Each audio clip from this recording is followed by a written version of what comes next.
दरम्यान वैष्णवीचे वडील अनिल कसपटे यांनी या सगळ्याविषयी प्रतिक्रिया दिली आहे आणि आरोपींना कठोरातली कठोर शिक्षा द्या अशी मागणी केली।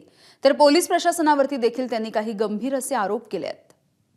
खरं तर त्यांना यापूर्वीच अटक व्हायला पाहिजे होती, पण आपल्या मीडियाच्या माध्यमातून आणि पोलीस प्रशासनाने या 2 दिवसात आणि दादांच्या आदेशानुसार यांनी तुम्ही जी काही कारवाई केली आहे तर यात मी समाधानी आहे, पण नुसतं समाधानी नसून त्यांच्यावरती कठोरात कठोर कारवाई करून लवकरात लवकर त्यांच्यावरती कारवाई करावी।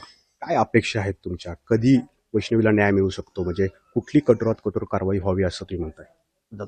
मला असं वाटतं की यांना मोका कायद्याअंतर्गत त्यांना मोकाही लागावा असं माझं मत आहे। मला असं ऐकण्यात आलेलं आहे की सुरुवातीचे 2-3 दिवस यांना VIP ट्रीटमेंटच मिळत होती, हॉटेलचं जेवण मिळालं, तसे काही आहे म्हणजे माझ्या माहितीप्रमाणे ते त्यांना डबे गेलेले आहेत, आमचे लोकांनी पाहिलेलं पाहिजे तिथनं जिन्यातनं खाली उतरताना, आणि त्यांच्या चेहऱ्यावरती दुसऱ्या दिवशी कुठलाही लवलेश नाही, हसत मूक मस्त डबे वगैरे घेऊन हॉटेलचे जेवणाचे डबे खाऊन वगैरे मस्त मजेत त्यांना म्हणजे हे आता राजेंद्र हगवणे यांनी दीर सुशील हगवणेला अटक केली, त्यांना पण VIP ट्रीटमेंट मिळू शकते? मिळू शकते, त्यांनाही मिळू शकते, कारण ह्या तिघांचं आम्ही पाहिलेलं आहे।